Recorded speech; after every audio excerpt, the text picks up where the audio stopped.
Iya, terima kasih sekali lagi untuk kehadiran Bapak Ibu, di mana kita boleh eh, belajar bersama-sama tentang isi hati Tuhan di dalam kitab Yakobus.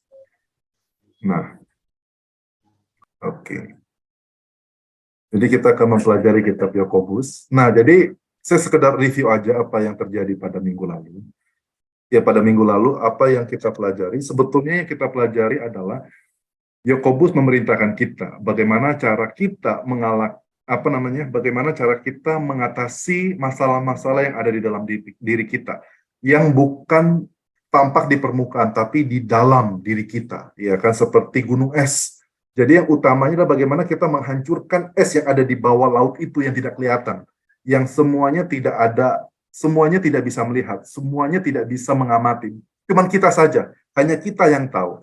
Dan itu caranya itu ada 3. Yang pertama adalah melepaskan, lalu berikutnya menerima, habis menerima kemudian jadi, gitu kan. Jadi pelaku firman Tuhan, menjadi pelaku firman, karena, ini dia pertanyaannya, karena ya kan, mereka yang mendengar saja gitu, mereka yang mendengar saja itu mereka menipu, ada kata menipu dirinya, menipu diri mereka sendiri, gitu kan. Ini sebetulnya ini salah terjemahan ini, themselves seharusnya. Jadi menipu dirinya sendiri, gitu loh.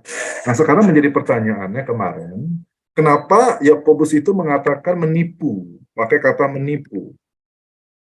Kenapa pakai kata menipu, saudara sekalian? Apakah saudara sekalian sudah menemukan kenapa orang yang hanya mendengar firman Tuhan itu disebut menipu dirinya sendiri? Kenapa tidak mengatakan ibadahmu itu sia-sia? Siapa yang mendengar saja tapi tidak melakukan itu sia-sia?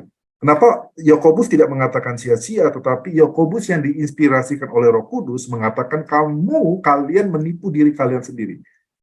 Ada yang ingin mencoba?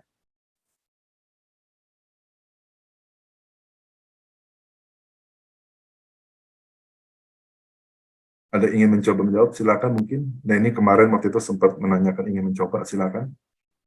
Sebenarnya nggak tahu nih jawabannya apa bukan, tapi ayat 26 itu ada Pak yang dia bilang sia-sialah ibadahnya. Betul, Jadi betul. maksud saya apakah hubungannya dengan itu, menipu diri sendiri. Jadi kalau kita tidak menjalankan firman, seperti yang kemarin saya bilang di ayat 23 kan sebabnya di ayat 23 ya. Sebab jika seorang hanya mendengar firman, tidak melakukannya, ia mengamati seumpama seorang mengamati mukanya di depan cermin.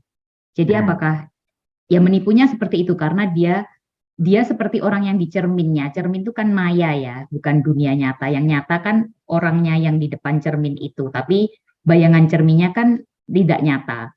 Jadi dia seperti menipu begitu. Terus hubungannya dengan ayat 26 apakah begitu? Kurang lebih memang ada hubungannya, Bu. Itu semua satu paket. Sebetulnya satu paket ya. Kalau kita hanya menjadi pendengar, tapi tidak menjadi pelaku, itu satu paket. Kita menipu diri kita sendiri, kita sia-sia juga. Itu banyak, Bu. Itu semua satu paket.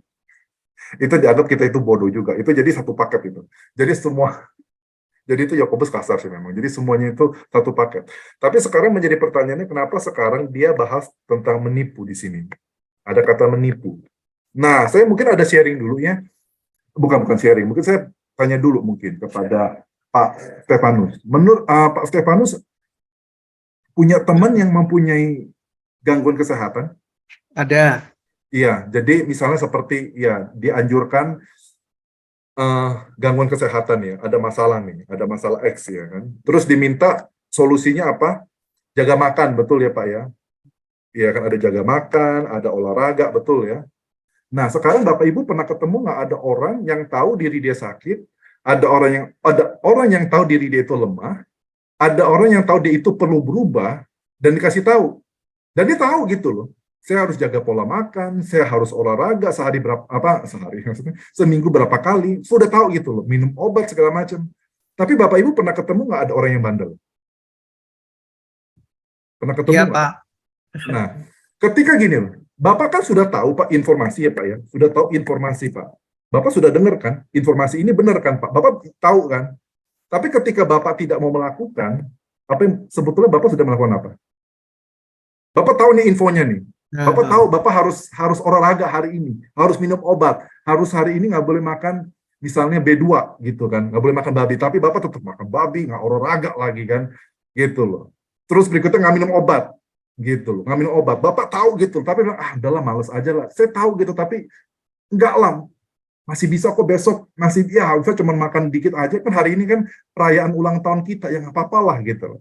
Apa yang Bapak sedang lakukan sebetulnya? Em, ya, artinya bukan menipu gimana ya, tapi eh walaupun saya tahu saya harus mengubah itu, tetapi saya tidak mengambil keputusan, sehingga berarti kan saya tahu, tapi saya mengabaikannya. Jadi percuma gitu. Mungkin kalau ditarik ke firman itu, kalau di bagian atasnya kan tadi, firman itu sanggup menyelamatkan jiwamu. Itu kan bukan sekedar cermin yang bisa bayangannya kita lupakan, tetapi itu kan firman itu bisa mengubah kita, tetapi kita tidak gimana ya? Kita merasa seolah-olah ketika kita sudah baca dan pelajari sudah cukup, padahal nggak cukup hanya sampai di situ. Juga seperti kita ngelihat info, aku baca nih, wah ini harusnya saya berbuat begini, tapi saya tidak melakukannya. Ya sama seperti saya tidak membodohi diri sendiri, cuma tahu infonya doang, tapi tidak ada gunanya buat diri saya. Kira-kira gitu maksudnya, Pak? Betul. Ya betul ya Bapak Ibu ya. Jadi ketika kita tahu nih informasi ya, yang positif nih, kita tahu kita itu harus diet, kita tahu harus kita jaga makan, kita tahu kita harus beraktivitas yang benar, kita jaga pola makan, kita juga minum obat, kita tahu nih. Kita tahu, tapi ketika ada satu saat, satu waktu, satu keadaan kita itu malas. Bapak Ibu ketika malas itu biasanya ngapain? Bapak Ibu di pikiran. Cari-cari apa? Leni Hartono. Biasanya kalau malasan itu apa? Kalau malas itu apa? Alasan, cari alasan. Kita cari alasan, ya kan? Kita cari alasan supaya info ini kita tidak lakukan. Ngapain sih? Istri sudah bilang, ayo kamu olahraga, ayo kamu jaga makan, kamu jangan makan ini. Kita bilangnya, nggak apa-apa lah. Ya kita cuma sekali aja kok, nggak masalah kok. Olahraga kan besok bisa. Bapak Ibu perhatikan ya, ketika Bapak Ibu cari-cari alasan, sebetulnya Bapak Ibu itu sedang menekan informasi itu. Bapak Ibu udah tahu informasi ini benar. Bapak Ibu sudah tahu apa yang disampaikan oleh istri atau suami Bapak Ibu itu benar. Tapi Bapak Ibu ketika mencari alasan gitu loh, itu sebetulnya apa? Bukan hanya mencari alasan saja, tapi Bapak Ibu sebetulnya itu dia apa? Sedang menipu diri sendiri. Padahal jelas-jelas ini. Padahal Bapak Ibu itu sudah tahu. Nah itu dia, menariknya adalah firman Tuhan itu selalu benar gitu loh. Bapak Ibu sudah tahu ini benar, tapi Bapak Ibu ketika mau melakukan, iya kan, selalu cari alasan gitu. Ketika kita marah, iya kan, contohlah marah, kita kembali lagi ya ke visible, gunung esnya itu marah. Kita tahu begitu loh, marah itu tidak mengerjakan kebenaran di depan Tuhan. Kemarahan seperti Yakobus, kita tahu Pak, betul ya Pak Yoyo, kita tahu ini marah nggak benar. Tapi ketika kita ditegur, kenapa kamu marah? Kita bilang, memang orangnya belagu, memang orangnya itu nggak mengerti saya, memang ini kesalahannya parah, makanya saya layak marah. Perhatiin nggak? Kita selalu mencari alasan, padahal kita sudah tahu kemarahannya seperti ini, itu nggak boleh begitu. Tapi kita tetap egois, tetap aja kita mempertahankan ego kita, kesombongan kita, sehingga kita jadi bertengkar. Padahal kita tahu ini nggak boleh. Kita harus menahan mulut, kita harus menahan emosi, tapi kita enggak gitu. Itu dia kan. Informasi yang benar itu, kemudian kita cari-cari alasan. Itu kan menipu kan? Kita sudah tahu yang benar. Bohong kan? Ditanya, ini kamu yang melakukan bukan? Seperti anak kecil kan? Ini kamu ngelakuin bukan? Kita cari alasan. Padahal cuma tanya apa? Ini kamu ngelakuin ini apa bukan? Kamu mencuri apa enggak? Tapi kita bilangnya apa? Ini si Koko yang ini saya sih, ini sih teman saya nyuri, makanya saya ikutan nyuri. Perhatiin nggak? Cari-cari alasan gitu, cari-cari alasan. Nah itu dia. Jadi cari-cari alasan. Ketika kita mencari-cari alasan, nah itu dia. Sebetulnya adalah kita itu sebetulnya sedang menipu diri kita sendiri. Gitu. Kita sedang menekan informasi. Kita sedang menekan informasi dengan kesalahan. Kita sedang menekan kebenaran dengan dosa kita sendiri begitu. Kita yang tidak mau diubah oleh firman Tuhan. Jadi kita cari alasan, kita menekan firman Tuhan dengan kebebalan kita begitu, dengan dosa kita. Jadi kita membohongi diri sendiri karena kebebalan kita itu sendiri sih. Nah, nanti ini kita akan bahas lebih detail. Tapi itu semua satu paket kok, betul Pak. Jadi semua itu satu paket. Gitu, kesia-siaan, penipuan, itu semua satu paket. Nanti kita bahas ya, nanti kita bahas ini. Sampai sini Bapak Ibu oke ya.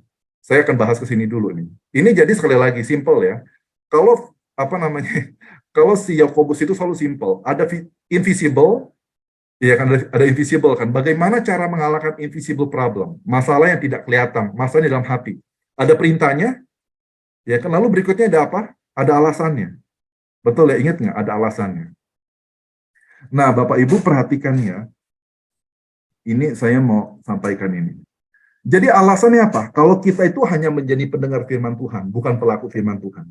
Semua kita 100%, kata Yakobus, sama seperti zaman dia. Semua dari kita itu pasti sudah mendengar firman Tuhan. Semuanya sekali lagi Bapak Ibu ya, semuanya sudah mendengar firman Tuhan.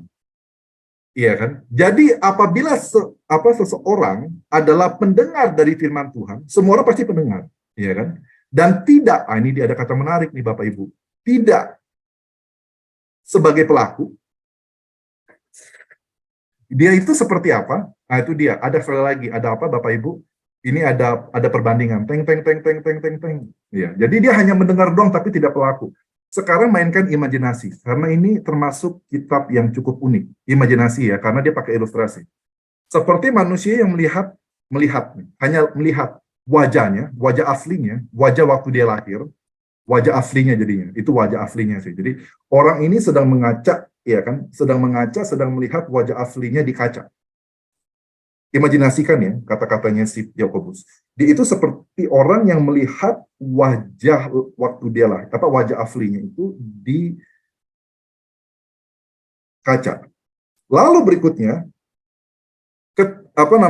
dia melihat nih, sekali lagi pakai kata yang sama ya kan, kata noeo. Jadi dia melihat dirinya. Ketika dia melihat dirinya, sudah melihat dirinya, kemudian dia pergi. Dia pergi nih. Habis dia pergi, seketika itu juga dia melupakan jenis orang apakah dia. Dia lupa wajahnya. Menurut Bapak Ibu, oke, saya ada 2 pertanyaan. Pertama, maksud kata ini apa? Lalu berikutnya yang kedua, pertanyaan kedua, hubungan dengan ini apa? Dengan ayat sebelum, dengan ayat 22. Yang pertama, kita pengen tahu dulu, maksud ayat 23, 24 itu apa? Impresi apa yang Bapak Ibu dapatkan? Jadi ada orang nih yang melihat di kaca, kemudian ketika dia melihat ke kaca, dia pergi nih. Pas dia pergi, seketika itu juga ada kata immediately. Ya kan? Seketika itu juga dia lupa. Maksud Bapak Ibu, bagaimana menurut Bapak Ibu ketika ada kata-kata seperti ini? Apa yang Bapak Ibu bayangkan?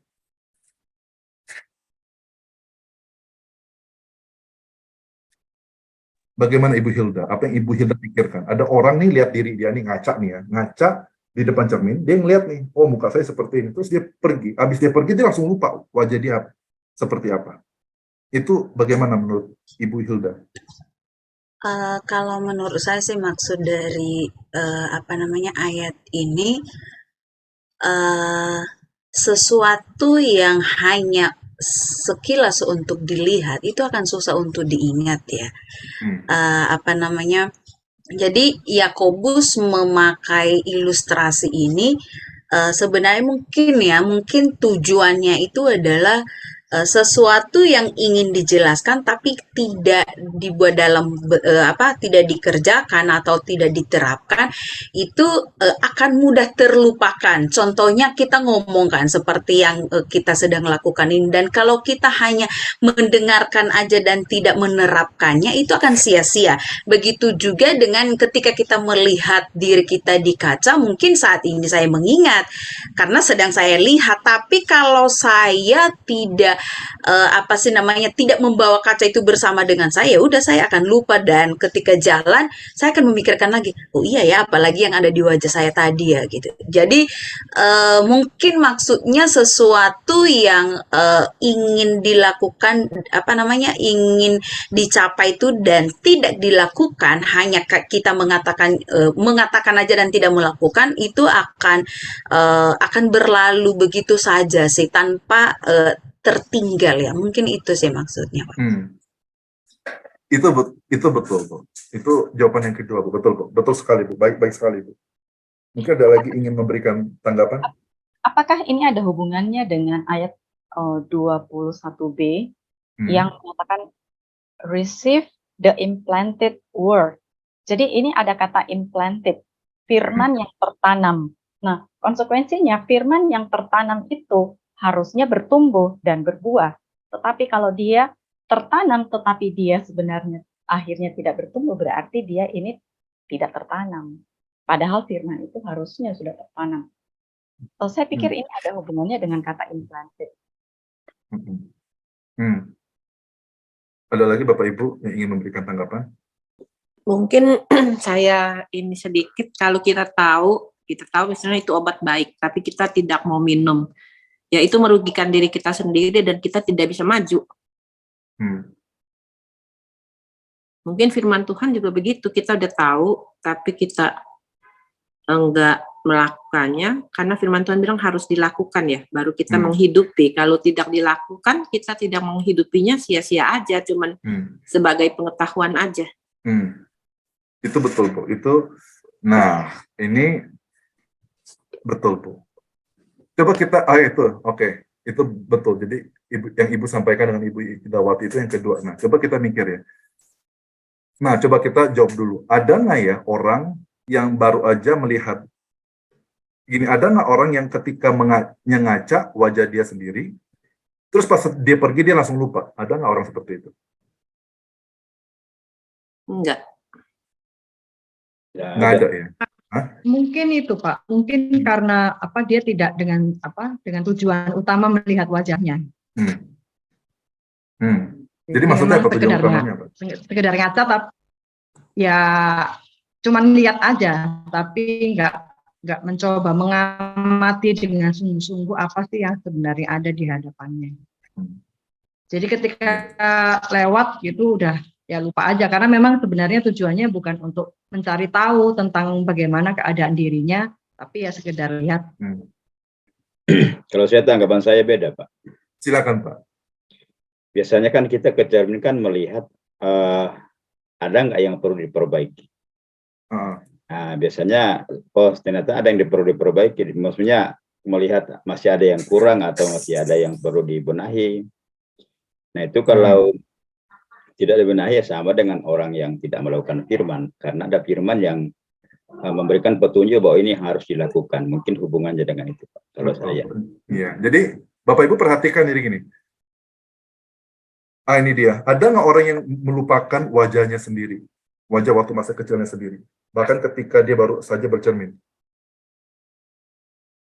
Ada nggak orang yang nggak ingat wajahnya sendiri? Dia lupa wajahku bentuknya seperti apa? Nggak ada. Nggak ada ya? Nggak ada ya gitu ya? Dia lupa ini. Jadi yang pertama, ada nggak orang yang melupakan wajahnya sendiri? Berikut yang kedua, bahkan setelah dia baru aja dia bercermin, dia lupa gitu loh. Kalau secara harafiah sih pakainya enggak deh, maksudnya menjelaskan lupa secara harafiah, dia udah melihat dirinya dan dia lupa dengan mukanya, kayaknya enggak ada.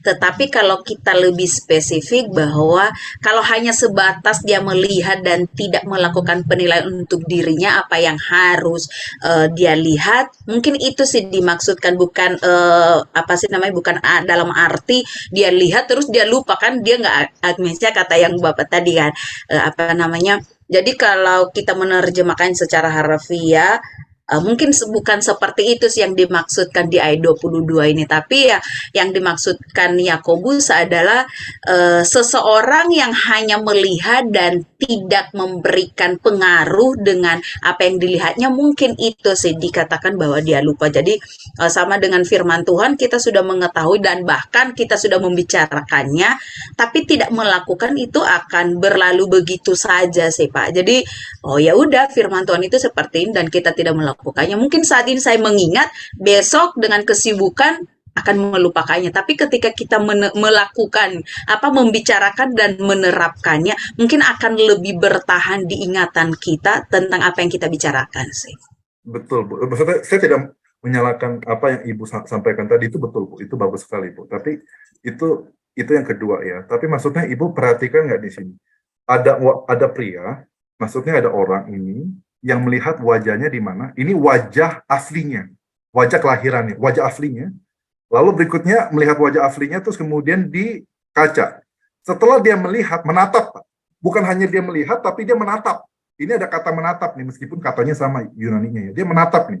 Dia menatap dirinya sendiri. Nah, dia bukan hanya dia melihat, tapi dia menatap dirinya sendiri, di mana di kaca, menatap dirinya sendiri, dan berikutnya dia pergi nih. Dan seketika itu juga, Bu, Yakobus mengatakan dia lupa. Seketika itu juga dia lupa. Itu betul Bu yang Ibu katakan. Tapi ketika Yakobus menyampaikan impresi seperti ini, tadi Leni mengatakan nggak ada ya. Betul ya, nggak ada orang seperti ini. Betul. Iya. Bagaimana Bu Tani? Iya, maksudnya tadi hampir sama. Iya betul. Hmm. Secara normal tidak ada. Saya mau menekankan mungkin yang Bu Nina omongkan tadi itu ada setujunya saya, karena dia melihatnya tidak dengan tujuan mengamati ya Pak, meneliti. Kan di bawahnya nanti kan ada tulisannya meneliti firman Tuhan. Jadi kayaknya dibandingkan gitu, dia melihat dirinya itu hanya sekedar rutinitas mungkin. Jadi dia langsung lupa, karena secara normal tidak ada orang yang langsung lupa ya setelah lihat kaca. Seperti itu. Nggak ada Ibu, normal. Itu dia. Coba kita jujur sama teks ya. Kita jujur sama teks. Teksnya mengatakan ada orang yang melihat wajahnya asli, wajah kelahirannya, wajahnya dari dia kecil, dia di depan kaca, ya kan, di depan kaca. Terus dia mengamatinya, dia mengamati dirinya sendiri, stare kan, dia melihat, mengamati dirinya sendiri. Terus kemudian dia pergi. Pas dia pergi, seketika itu juga dia lupa orang itu, wajahnya dia. Nah, tadi Leni mengatakan normalnya nggak ada ya, betul. Iya. Betul. Bapak Ibu setuju ya, normalnya nggak ada ya. Tapi kenapa Yakobus ngomong ini? Jawabannya apa? Orang ini adalah orang nggak normal. Mana mungkin kalau kamu itu bisa lupa wajah kamu sendiri meskipun kamu nggak ngaca. Mana mungkin gitu. Secara logika, secara normal, kamu itu bisa lupa wajah kamu sendiri kecuali kamu kecelakaan gitu loh. Kamu, ya maksudnya ya amnesia, itu dia amnesia atau apa gitu kan. Tadi ada Bapak mengatakan ini nggak mungkin gitu loh. Ini secara normal nggak mungkin. Kalau kamu ini bisa terjadi, iya kan? Ini bisa terjadi, kesimpulannya apa? Kamu itu nggak normal, atau berikutnya yang kedua, kamu itu bodoh sekali. Betul, bodoh. Gitu. Kamu itu maksudnya bukan hanya bodoh ya, mungkin udah, mohon maaf, itu mungkin cacat mental, gitu loh. Cacat mental di mana kamu itu nggak normal gitu loh. Bener sih, bukan manusia normal pada biasa umumnya, dan kamu itu istilahnya cacat mental, bukan hanya bodoh, tapi kamu itu cacat mental. Itu menariknya segitu loh. Kalau kamu hanya mendengar firman Tuhan, tapi kamu tidak melakukannya, kamu itu cacat mental. Gitu, bukan hanya kamu penipu, tapi berikutnya yang kedua cacat mental. Ini kata Yakobus ya, bukan kata saya. Bapak Ibu perhatikan nggak kata-katanya yang disampaikan oleh Yakobus? Nah itu dia. Kenapa? Nah ini dia. Nah ini itu yang pertama dari ayat yang ke-23 sampai 24. Tapi betul Bu, ketika ini digabungkan dengan ayat sebelumnya, ya kan? Ini menarik. Ini dia. Jadi kesimpulannya, ketika kita mendengarkan sesuatu, apalagi ini firman Allah yang berkuasa menyelamatkan hidup kita. Ketika kita mendengarkan firman Allah yang berkuasa menyelamatkan hidup kita, ya kan, otomatis apa? Kita harusnya itu termotivasi, kita harusnya terdorong untuk melakukannya. Karena firman Tuhan ini begitu berkuasa loh. Masa firman Tuhan yang begitu berkuasa, begitu hebat, begitu agung, kita itu nggak mau melakukannya, itu kan aneh gitu loh. Kamu itu nggak normal, nah, itu kan. Justru orang itu mau diselamatkan melalui firman Tuhan, tapi kamu tidak mau diselamatkan, kamu itu kan nggak normal. Iya kan? Nah itu dia. Jadi Bapak Ibu perhatikan ya, kata-kata yang dikemukakan oleh Yakobus, kamu itu nggak normal gitu, kamu itu cacat mental gitu. Orang yang mau disembuhkan oleh firman Tuhan, orang yang mau dibentuk oleh firman Tuhan, orang yang mau diproses oleh firman Tuhan, tapi kamu kok nggak mau, kamu langsung lupakan, kamu itu berarti nggak normal gitu. Jadi dengan kata lain gini, supaya kamu normal itu apa? Ah itu betul Bu Hilda, supaya kamu normal gimana? Buktikan kamu itu tidak cacat mental, buktikan. Gimana Bu? Kamu itu ketika mendengar, kamu itu harus lakukan, gitu loh. Ketika kamu dengar, kamu lakukan, kamu nggak akan lupa. Betul ya? Jadi ketika kita, itu dia sama, ketika kita hanya mendengarkan firman Tuhan, tapi kita nggak pernah melakukannya, maka firman Tuhan itu nggak akan hidup. Begitu, maka kita akan sering lupa. Makanya, kalau sering lupa, iya kan, karena kita tidak melakukannya, dibilangnya apa? Kita itu cacat mental, gitu loh, kita semua. Jadi benar, dan saya ingat nih, waktu itu di Amerika Serikat, saya itu ada ambil bahasa Ibrani kan. Jadi saya itu udah ambil bahasa Ibrani, tapi yang tingkat advance, ya saya belajar tingkat advance sama tingkat intermediate itu di Amerika Serikat. Tetapi tingkat kelas dasarnya Bapak Ibu, tingkat kelas dasarnya, saya itu belum pernah ambil di Amerika Serikat. Saya ambilnya kelas dasar itu di Indonesia. Dan saya melihat ada gap nih saya nih, antara kelas dasar dengan kelas intermediate dengan kelas advance. Ada gap banget nih. Jadi akhirnya meskipun saya sudah ambil intermediate dan advance Amerika, saya tanya dosen saya, Pak, saya boleh nggak Pak jadi pendengar saja? Nah, itu dia ngomong gitu. Ini benar loh, sit in istilahnya. Boleh nggak saya menjadi pendengar saja, sit in di dalam kelas Bapak Ibrani dasar? Saya ngomong gitu. Terus dia ngomong begini, Philip, nah ini dia bilang gini, cara terbagus untuk belajar adalah dengan cara apa? Kamu mengajar. Saya kaget. Kamu bantu saya mengajar Ibrani. Saya bilang, justru saya mau belajar gitu kan, saya mau dengerin karena saya mau belajar. Dia bilang, cara terbagus untuk belajar adalah dengan cara kamu mengajar, kamu melakukan, langsung kamu melakukan, kamu pelajari, dan kamu langsung ngajar. Dan saya kaget, wow. Dan itu benar, itu akhirnya lebih nempel di otak. Karena apa? Karena saya bukan hanya belajar untuk diri saya sendiri, tapi saya langsung lakuin, saya langsung praktek. Langsung saya praktek ke mahasiswa, saya langsung ngajarin mahasiswa-mahasiswi tentang bahasa Ibrani. Ya kan, dari orang Asia, orang bule, orang Afrika, saya langsung ngajarin gitu. Diminta oleh dosen saya. Jadi kesimpulannya apa Bapak Ibu? Itulah cara efektif. Dan itu benar. Cara efektif untuk belajar adalah, cara efektif untuk bertumbuh adalah dengan cara apa? Lakuin. Begitu loh, lakuin gitu. Kita nggak bisa hanya hidup di dalam planning. Misalnya seperti Pak Yoyo suka goes gitu kan. Pak Yoyo suka goes. Ya kan, Pak Yoyo mana nih? Saya belum lihat. Oh, Pak Yoyo tutup kameranya. Jadi misalnya Pak Yoyo suka goes nih Pak.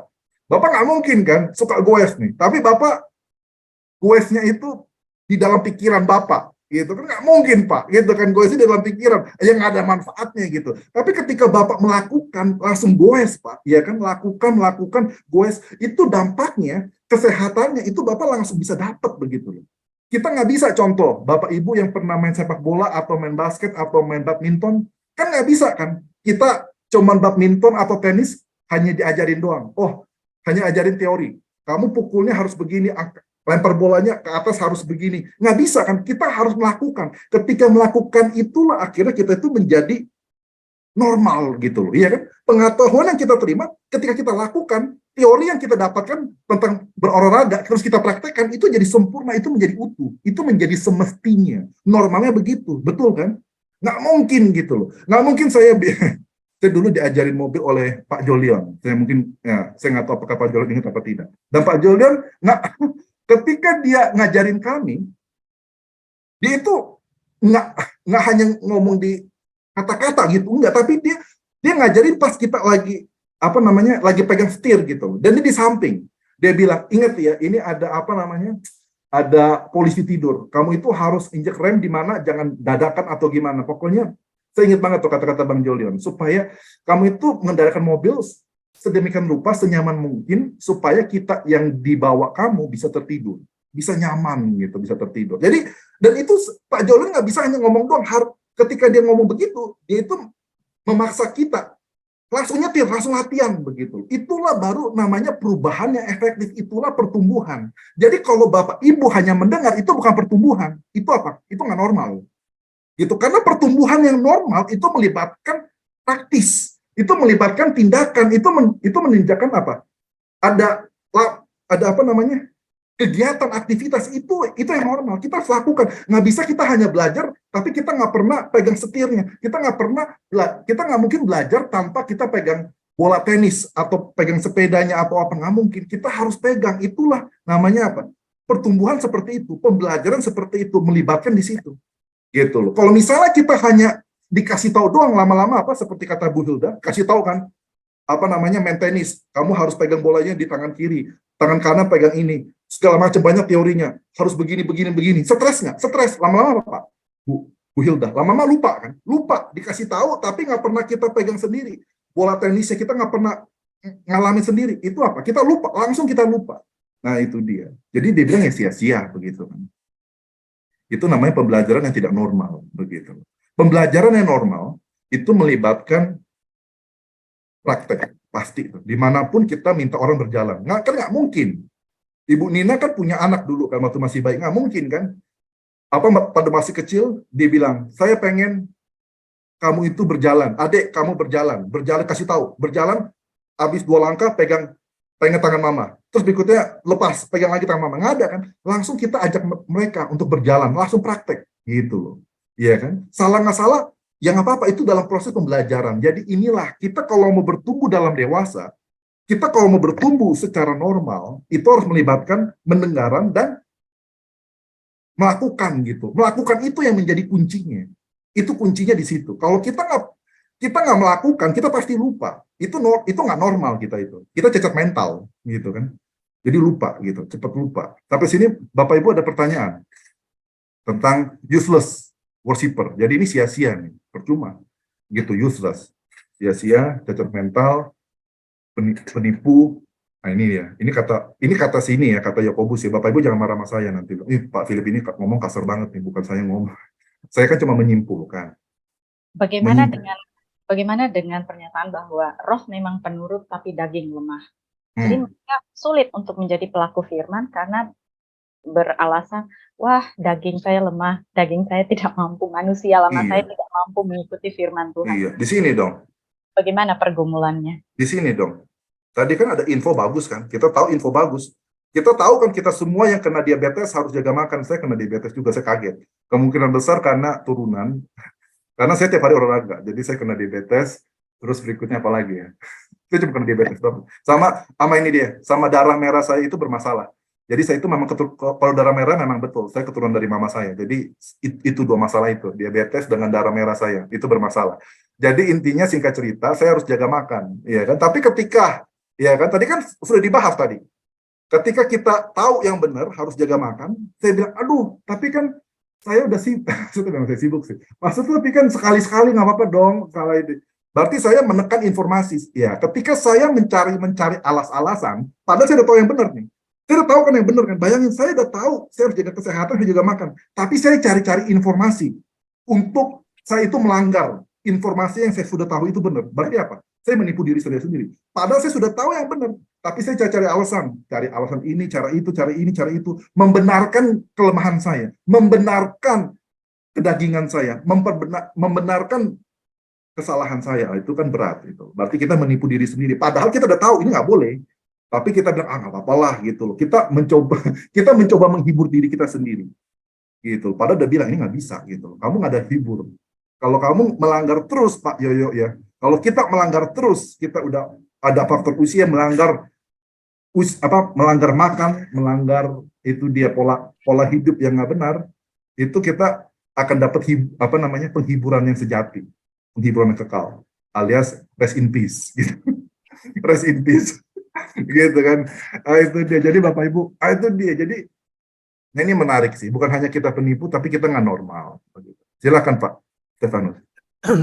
Iya Pak, maaf. Tadi saya waktu mendengar menipu diri itu saya merasa kok Yakobus keras sekali ya gitu ngomongnya menipu. Karena kalau kita selalu mengalami pencobaan dan berusaha menang dari pencobaan. Ada kalanya ketika kalah kita cari-cari alasan kenapa kita kalah terhadap pencobaan. Tapi kalau menipu itu kan keras ya. Seperti waktu Bapak membahas tentang orang yang berkata jangan berkata Allah mencobai. Itu sebetulnya ketika berkata Allah mencobai, kita justru sedang mencobai Allah. Itu menurut saya juga wah keras sekali manusia kok berani mencobai Allah. Tapi ya itu yang saya berusaha mengerti.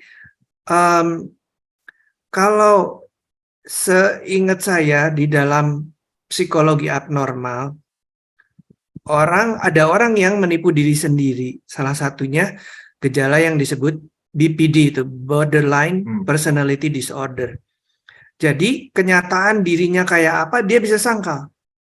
Misalnya orangnya pemarah, tapi dia tuh menganggap dirinya sabar dan betul-betul dia percaya bahwa dirinya itu penyabar. Orang lain yang pemarah, padahal semua orang ngertinya ini orang pemarah gitu. Tapi dia menganggap dirinya adalah penyabar. Itu benar-benar menipu diri sendiri. Itu gejala psikologi yang kalau menurut dosen saya nggak bisa disembuhkan. Itu jadi ini kok saya ngerasa Yakobus keras sekali ya, seperti dia katakan yang orang baru lihat cermin langsung lupa. Lah itu kan abnormal. Itu bagaimana Pak kok? Apakah betul kesannya memang Yakobus tuh ngomongnya keras gitu? Jadi betul Pak. Jadi memang dari pasal 1 ayat 1 betul ya Ibu Afnita. Dari pasal 1 ayat 1 ketika kita bahas Yakobus itu memang ngomongnya belak-belakan. Menurut saya nih, ketika saya mendalami Yakobus sepertinya sama atau bahkan lebih keras, lebih belak-belakan, lebih to the point daripada si Paulus. Paulus kita bilang poinnya udah keras kan, tapi si ini lebih keras. Yakobus itu lebih parah sih. Maksudnya dia itu kalau misalnya jadi gembala Bapak Ibu, kemungkinan besar Bapak Ibu meninggalkan Yakobus gitu, karena ngomongnya enak gitu, ngomongnya pahit. Bener loh, ini pahit banget ngomongnya. Saya pun juga, mungkin kalau saya mentor saya Yakobus, saya udah sakit hati kali. Saya kira, ngomongnya kasar sih, memang kasar banget. Jadi, ya itu dia, tapi itu firman Tuhan kan, mau nggak mau gitu. Jadi orang ini keras banget sih, kasar gitu. Bagi saya itu kalau ngomong itu dia nggak perhatiin perasaan, maksudnya dia nggak perhatiin perasaan kita, tapi dia perhatiin firman Tuhan aja gitu. Yang penting saya bicarakan kebenaran. Kamu bertobat begitu. Waduh, nggak ada lembut-lembut, nggak ada pendekatan dulu, ngopi dulu, ya kan ke Starbucks dulu, nggak ada. Ini langsung to the point. Kamu itu penipu, kamu itu nggak normal, kamu itu cacat mental. Waduh, saya itu kalau digituin, aduh, saya bilang Tuhan berikan saya ketenangan dulu. Nggak benar, ini Yakobus ini belak-belakan banget, gitu. Ini Yakobus ini serem sih. Nah, sekarang kita belajar yuk. Ini menarik nih, Bapak Ibu, kita belajar yuk. Kita belajar di sini.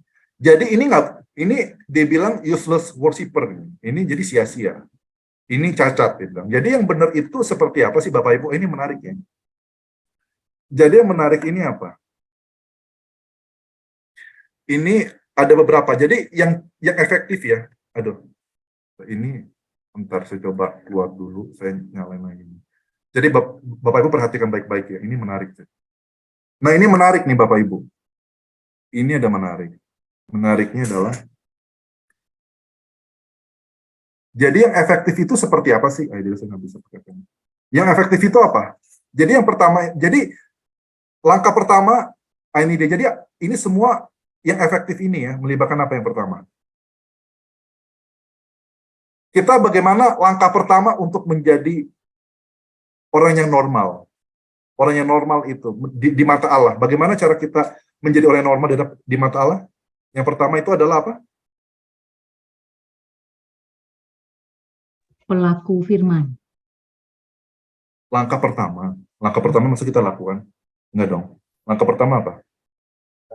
Mendengar. Betul, dengar dulu. Dengar dulu dong. Iya kan? Mendengar firman. Itu langkah pertama. Jadi langkah pertama untuk menjadi orang yang normal di hadapan Tuhan adalah dengar dulu. Lalu berikutnya yang kedua, bukan hanya dengar, lalu berikutnya yang kedua apa? Pelaku firman. Langsung pelaku gitu ya. Menerima, Langsung Pak. pelaku. Menerima. Menerima. Atau memahami yang Percaya, Pak. Mantap ya. Coba di teks ini deh, coba. Kita baca di teks ini.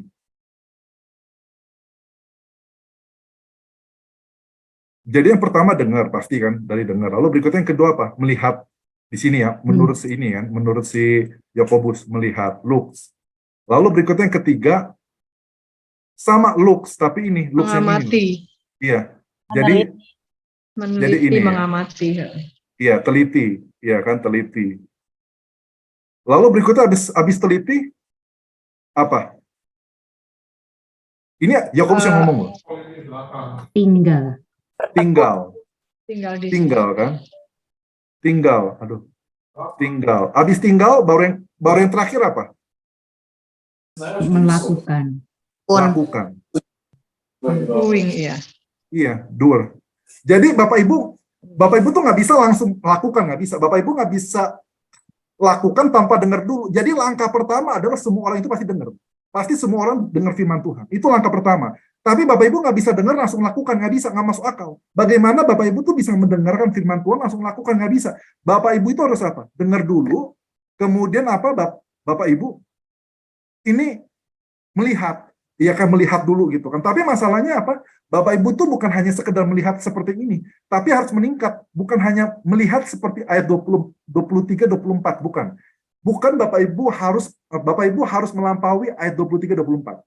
Nggak bisa lihat saja seperti ayat 23, 24. Bapak Ibu harus lihat seperti ayat 25. Melihat ini maksudnya apa? Ini beda loh bahasanya, Yunaninya. Melihat di sini maksudnya adalah apa? Bapak Ibu itu meneliti secara intelektual. Benar-benar itu dikupas. Benar-benar itu dituntaskan gitu. Ini bukan kupas tuntas ya, bukannya sambung-sambungin, tapi benar. Itu Bapak Ibu itu benar-benar teliti gitu loh, teliti benar-benar dikupas semuanya firman Tuhan itu dipelajari, bukan hanya untuk didengarkan, dipelajari bukan hanya untuk dilihat, pelajari bukan hanya untuk dibaca. Banyak orang membaca firman Tuhan tapi tidak pernah mempelajari firman Tuhan. Bapak Ibu tuh diminta naik level. Kalau Bapak Ibu mau bertumbuh, mau dewasa, nggak cukup hanya dengar, harus lihat, nggak cukup hanya untuk dengar dan lihat, tapi Bapak Ibu juga harus teliti gitu loh, teliti, mengamati firman Tuhan itu sedemikian rupa, ya kan, membedahnya begitu, mempelajari firman Tuhan, nggak cukup gitu loh, harus naik, ada kerinduan. Bagi kita itu kerinduannya itu hanya cukup dengar doang, dengar udah cukup, tapi nggak ada kerinduan untuk meneliti, nggak ada kerinduan untuk belajar, nggak ada kerinduan untuk bayar harga, nggak ada gitu loh. Nah, makanya firman Tuhan mengatakan apa? Lu kalau mau bertumbuh, lu mau jadi orang normal, lu nggak bisa begitu, nggak bisa hanya puas dengar. Pasti meningkat gitu loh. Dari dengar akhirnya melihat akhirnya mempelajari. Kita harus belajar firman Tuhan. Kerinduan. Belajar itu nggak mudah, tapi kerinduan gitu dari hati. Aku mau bertumbuh Tuhan. Dan bagaimana kita bisa melakukan kalau kita nggak mempelajari firman Tuhan, nggak cukup hanya melihat saja, membaca saja, harus mempelajari. Disinilah kata mempelajari, kata para kuto ini Yunaninya. Kita mempelajari firman Tuhan. Habis firman Tuhan dikatakan apa? Iya kan? Mempelajari firman Tuhan lalu berikutnya apa? Tinggal. Iya kan? Tinggal. Disinilah akhirnya ketika kita tinggal, disinilah akhirnya apa? Kita ini melakukan firman Tuhan. Jadi kita tinggal Bapak Ibu. Ingat ya.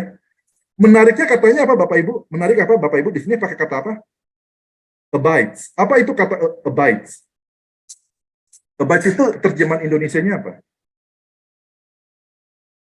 Tinggal. Tinggal. Maksudnya tinggal di dalam. Nempel, bukan nempel ya, lengket. Tinggal di dalam. Maksud kata tinggal itu apa? Ketika saya mengatakan Pak Harto tinggal di rumahnya. Maksudnya itu apa? Ketika saya bilang Pak Harto tinggal di rumahnya. Sebagai apa namanya? Berdiam, tetap berdiam tinggal. di Jadi dalam. Betul, cuma menetap. sebentar. Jadi Pak Harto, Menetap. betul. Menetap. Jadi ketika saya mengatakan Pak Harto tinggal di Singapura misalnya, Pak Harto memang domisilinya hari demi hari, dari hari pertama sama hari kedua, terus sampai bulan demi bulan, bahkan tahun demi tahun, memang dia tinggal di situ, dia tinggal. Dia bukan mengunjungi, beda ya. Pak Harto mengunjungi, contoh ya, mengunjungi Indonesia, visit Indonesia, tapi dia tinggalnya di mana? Tinggalnya di, misalnya di Singapura. Beda ya. Antar kita seringkali menjadi anak Tuhan visitor. Nah, ini dengar baik-baik nih. Kita seringkali menjadi anak-anak Tuhan yang visitor. Kita kunjungin aja. Kunjungin gereja. Hanya kunjungin, tapi nggak mau tinggal. Kita kunjungin firman Tuhan. Kunjungin aja, tapi kita nggak mau tinggal di dalam firman Tuhan. Kita kunjungin saja apa? Hal-hal baik itu kan, perfect law ini. Hukum yang sempurna, kita hanya kunjungin aja. Kunjungin. Tapi kita nggak mau tinggal. Gitu loh. Tuhan meminta kita bukan mengunjungi firman Tuhan, tapi kita tinggal di sana. Kita menetap di sana. Nah, Bapak Ibu keren ya, bahasanya itu, Yakobus itu dengan sedemikian rupa kasih tahu kita, ini bukan hanya sekedar visit, tapi apa? Tinggal, abides. Mantap. Inilah baru Bapak Ibu apa melakukan gitu. Inilah melakukan gitu loh. Ini satu paket, mendengar, melihat, mempelajari, dan bahkan tinggal. Banyak orang itu, banyak orang Kristen itu, orang-orang Kristen visitor, bilang, kamu itu visitor. Iya kan, visitor aja kamu, gitu kan. Lompat-lompat dari gereja ini ke gereja itu, komunitas ini ke komunitas itu, nggak pernah bertumbuh. Dari tindakan yang satu ke tindakan yang lain, nggak pernah bertumbuh. Orang-orang Kristen visitor, gitu. Tapi, siapa namanya, si Yakobus mengatakan, kamu nggak bisa kayak begitu, kamu harus tinggal. Gitu, kalau nggak bisa jadi orang-orang visitor. Makanya Bapak Ibu, orang banyak yang bertumbuh, kenapa? Karena dia cuma dengar doang, dia nggak mau baca. Mungkin dia dengar dan baca, tapi dia nggak mau pelajari. Mungkin dia mau pelajari, tapi dia nggak mau tinggal, dia hanya mau visit aja, Pak. Dia pelajarin, oke, hanya sekedar pelajarin aja, tapi saya nggak mau tinggal di sana. Saya mau pelajarin, tapi saya hanya kunjungan aja. Saya hanya mengunjungi, tapi saya nggak mau tinggal. Karena tinggal itu butuh komitmen, betul ya. Pak Harto tinggal misalnya di rumah dia, misalnya di Singapura, misalnya ya. Itu Pak Harto itu butuh komitmen, membersihkan, membayar rekening air, listrik, itu butuh komitmen, butuh dedikasi, butuh komitmen, butuh disiplin, butuh pengorbanan, butuh harga yang harus dibayar ketika kita mau tinggal. Itu kita mainnya tinggal loh Bapak Ibu. Visit aja kita butuh, ya kan Ibu Vivi sekarang lagi mengunjungi Bali, itu kan butuh juga. Iya kan, biaya gitu, butuh pengorbanan untuk tinggal di untuk visit di Bali, mengunjungi Bali, apalagi tinggal. Tinggal itu rumah ada kerusakan, kita harus bayar harga. Iya kan, kita harus memperbaiki rumah kita harus merenovasi rumah kita harus membuat indah rumah kita, itu tanggung jawab kita tinggal di situ. Banyak orang-orang Kristen yang bukan bertanggung jawab. Nah, itu dia. Ini bukan kata saya, Bapak Ibu ya. Betul, konsisten, betul. Betul ya Pak, ini sekarang kan bukan kata saya ya, ini Bapak Ibu lihat ya, saya mengajarin Bapak Ibu itu membaca Alkitab, ada mendengar dulu kan, pasti mendengar, melihat, lalu berikutnya kan mendengar, melihat, mempelajari, tinggal, melakukan akhirnya, kan gitu. Itu bukan kata saya ya, kata firman Tuhan. Jadi saya aman, saya hanya menjelaskan. Tapi satu sisi saya bersyukur, satu sisi benar, saya benar-benar bersyukur. Nah, saya diberikan partner sebetulnya, saya diberikan pasangan hidup, istri, di mana saya itu bisa mempraktekkan ini semua. Ini benar loh. Karena ini benar loh. Ketika firman Tuhan itu saya bagikan, ketika saya pelajari dan bagikan, Tuhan itu selalu tantang saya, gimana kamu hidup kamu dengan orang terdekat kamu? Bagaimana kamu hidup dengan istri kamu? Bisa kamu menghidupinya itu? Itu benar-benar tantangan. Benar-benar loh, kita menghidupi. Dan ketika kita menghidupi, itu benar-benar nempel gitu loh. Saya udah menang, langsung ingat gitu. Kayaknya firman Tuhan itu langsung kayaknya saya dapat medali gitu. Tuhan, saya menang gitu kan. Terus gitu loh, terus saya diingatkan gitu. Kamu lakukan, bukan kamu kalau kamu udah tahu kebenaran, bahkan kebenaran, tapi kamu tidak melakukan nih. Berarti kamu apa? Calo doang. Kebanyakan kita itu calo anak Tuhan. Bener, anak-anak Tuhan visitor, anak-anak Tuhan yang calo, banyak banget ini nama-namanya gitu kan, calo-calo gitu. Kita hanya mengatakan inilah jalan keselamatan, inilah yang bagus, inilah menguatkan. Tapi kita sendiri nggak pergi, kita sendiri nggak lakuin, kita hanya ngomong doang. Itu apa? Kita calo-calo doang kan? Gitu loh. Kita nggak pergi. Pak, ayo Pak Edmond, kita pergi yuk kemana saya ada tiket nih Pak Edmond, ayo pergi kemana, ke Bali. Tapi Bapak dong yang pergi, saya enggak. Saya cuma kasih tiketnya aja. Bapak beli dari saya pergi. Bapak yang pergi, saya tinggal di Jakarta. Itu kan calo-calo kan.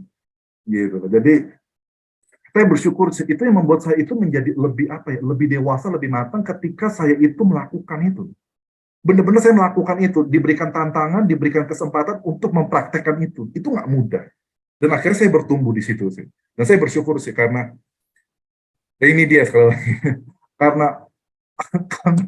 Karena pasangan hidup saya ini, istri saya ini menjadi teman di mana kita itu saling mengingatkan. Dan istri saya pun juga begitu. Ketika dia lagi kesel gitu kan dengan firman Tuhan, dia pun juga ditantang gitu. Kamu mau nggak menghidupi firman yang kamu baru saja dengar? Itu kita jadi saling gitu. Benar-benar kita saling mengingatkan. Bagi saya ini senang ya. Saya itu jadi partner. Kita itu jadi partner, bukan hanya partner dalam diskusi, tapi juga di dalam pertumbuhan rohani.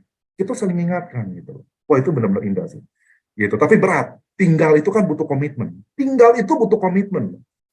Gitu kan. Sampai sini Bapak Ibu, oke, saya mungkin sudah di sini dulu. Apabila Bapak Ibu ada pertanyaan, tanggapan, saya persilakan. Saya tanya Pak. Silakan Pak. Ini kata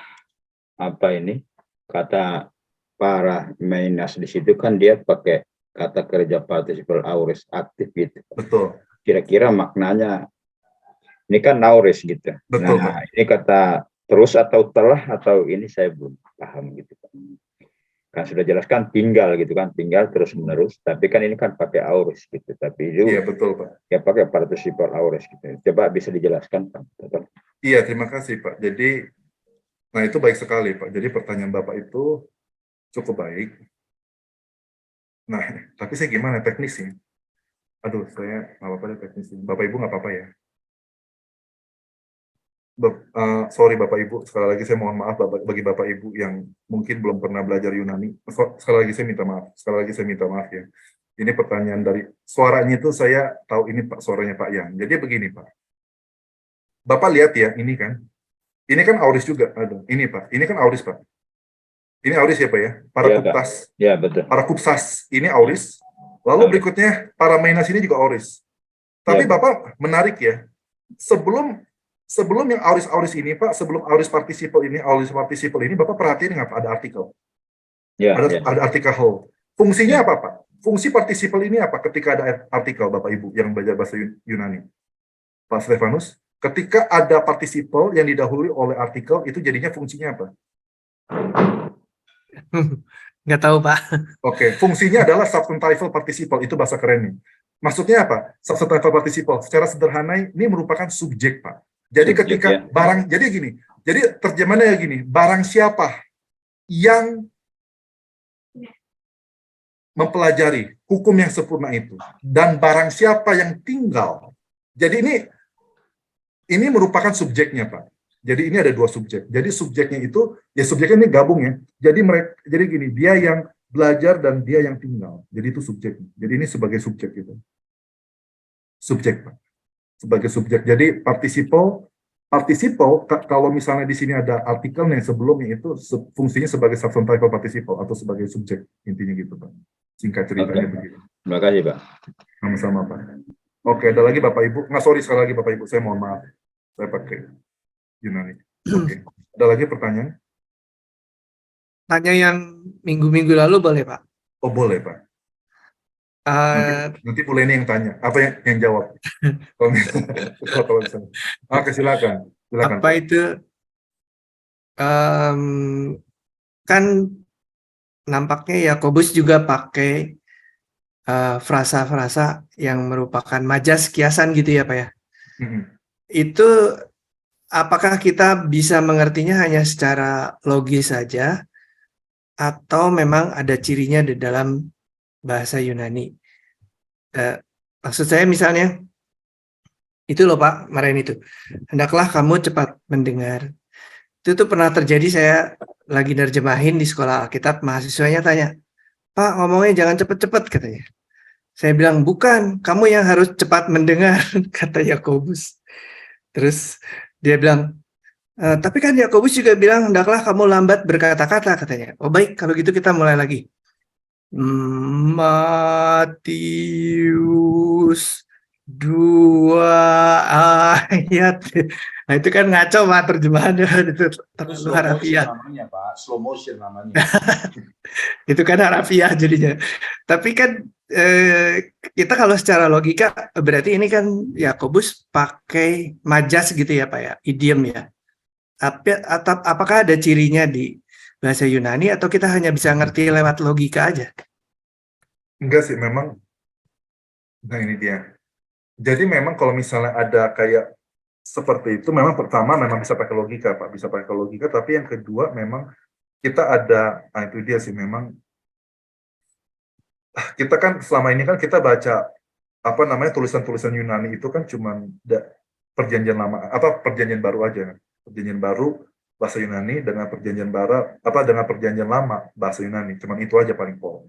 Tapi ketika kita explore itu sebetulnya itu ada kata-kata gitu, ada peribahasa, ada misalnya kayak majas-majas tertentu itu ada sih Pak ketika kita buka gitu. Saya juga sekarang lagi ngebuka sih pelan-pelan ya, setelah sekian lama saya itu buka saya itu lagi baca juga teks di luar perjanjian baru, di luar perjanjian lama. Jadi bukan teks Alkitab, tapi dalam bahasa Yunani supaya membuat saya itu familiar dengan budaya zaman itu gitu. Kalau misalnya ada kata-kata saya bisa relate. Oh ini memang kata-kata ini muncul pada abad-abad sekian gitu. Jadi saya memang lagi melatih diri saya juga sih. Dulu pas saya di Amerika bacanya begitu, bacanya teks-teks yang di luar Alkitab gitu, Yunani.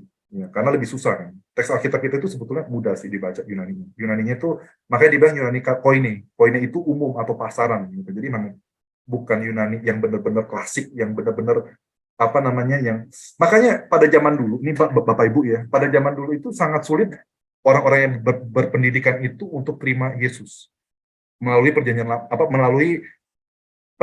baru. Kenapa? Karena bahasa Yunani di dalam perjanjian baru itu nggak elegan gitu. Bukan kelas atas, bukan pejabat-pejabat punya bahasa, tapi itu kalangan pasaran begitu, bawahan punya. Jadi itu orang susah percaya gitu. Masa gue harus percaya sama orang yang nulis kayak begini gitu dia. Kecuali Lukas ya. Lukas beda. Tapi kalau yang lain masa saya harus baca kayak tulisan sesimpel Yohanes begitu loh, Markus begitu. Karena menariknya begini. Tulisan Yohanes itu saya dengar itu ya. Itu anak usia 6 tahun kalau mereka belajar, mereka itu bisa dapat loh. Mereka bisa ngerti gitu. Kalau usia 6 tahun karena bahasanya itu begitu sederhana gitu. Gitu bahasa sederhana, tapi menariknya begini. Meskipun bahasanya begitu sederhana, tetapi Tuhan justru pakai bahasa yang sederhana itu. Kayak orang itu kebanyakan itu bertobat dari Injil Yohanes. Oh, itu menarik loh. Tuhan bisa pakai bahasa yang sederhana, bahasa yang pasaran, justru untuk memenangkan banyak jiwa, bahkan termasuk pejabat-pejabat pun. Nah, itu dia sih. Nah, itu nanti itu dalam sejarah gereja itu nanti. Oke, ada lagi? Baik, terima kasih Pak. Kalau tidak ada lagi pertanyaan, silakan. Saya kurang kepada Ibu Asmi.